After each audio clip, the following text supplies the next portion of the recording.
Когато се запознавам с други колеги, хореографи, музиканти, композитори или дори само приятели, които са големи любители на български народни танци, много често ме питат каква ти е любимата етнографска област. Здравей, казвам се Климон Болосуков и всяка седмица правя видеа, за да говорим за български народни танци, за музики, обичаи, обреди. Днес искам да споделя с теб коя ми е любимата етнографска област. Първо да започна с това, че слушам българска народна музика и балканска фолклорна музика от повече от 25 години и тази музика никога не ми е била чужда. Второ, като вкус за любими етнографски области, моето развитие като танцор и впоследствие като хореограф съм се докоснал до различни постановки, били са хора в хоротека, били са постановки на сцена или това, което ми се налагаше на мен да създавам като танци и моите вкусове са се променили последните 25 години, както го подозираш. Шопската етнографска област или Шоплука ми е била може би най-първата любима етнографска област. Започнах да играя на 15 години и много се впечатлявах от бързината на стъпките, колко е сложно, колко много видове хора има, колко видове ритми има, колко е бърза музиката и определено, може би първите 2, 3, 4, 5 години, като започнах да играя балкански танци и особено български народни танци, бях особено впечатлен за шопски танци и всеки път, като пускаха в Дижон музика от Шопска етнографска област, бях първия, който искаше да води хорото. За друга фолклорна област, която много ми хареса в български фолклор, е Северна България.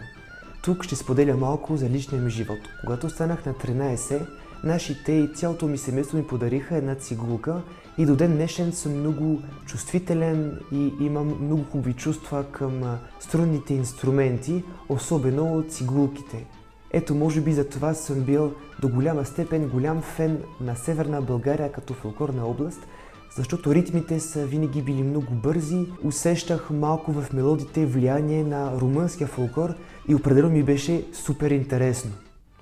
Като се записах в Пловдив, бях си поставил като цел да се докосна до всяка етнографска област, за да съм по-добре запознат и тъй като е учебно заведение да разпитвам колегите, професори, преподаватели за детайли, за фолклор, за обреди и обичаи и особено пък за стъпки. Ето за това, когато реших миналата година да продължа с магистратура по режисура, си казах, че моята дипломна работа ще е на пирински фолклор, защото ми е най-малко познат като цяло. Беше много интересно, защото точно тогава се запознах с Борислав Мутавчийски, който преподава в НУТИ, Национално училище за танцово изкуство в София, и той много мило ми предостави много хора, много стъпки и душата на хората от този край на България и много ми помогна как да си развивам хубав танц и да стане интересно не само за журито, което ми оценяваше танца, но разбира се и за себе си и някой ден се надявам и за публиката. Познавах разни хора от Пиринска фолклорна област преди да реша да запиша магистратура, но точно тази магистратура беше повод да се задълбоча и да разбера повече за нравите, за характера, който може да се очаква от персонажите в танца ми и да разбера дали е възможно това, което си представях като идея. Получих огромно количество и качество в материала, който ми предостави Борислав, за който съм му много благодарен. И вече не мога да кажа, че нищо не разбирам от пиринския фолклор, но че малко знам, но както го знаем, колкото повече знаеш, толкова разбираш, че нищо не знаеш, така че още по-малко знам за пирински фолклор и се надявам в последствие да уча още повече.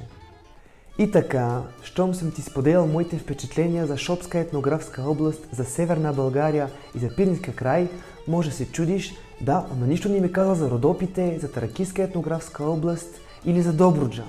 Да, нищо не съм казал и това е точно повод за следващото видео.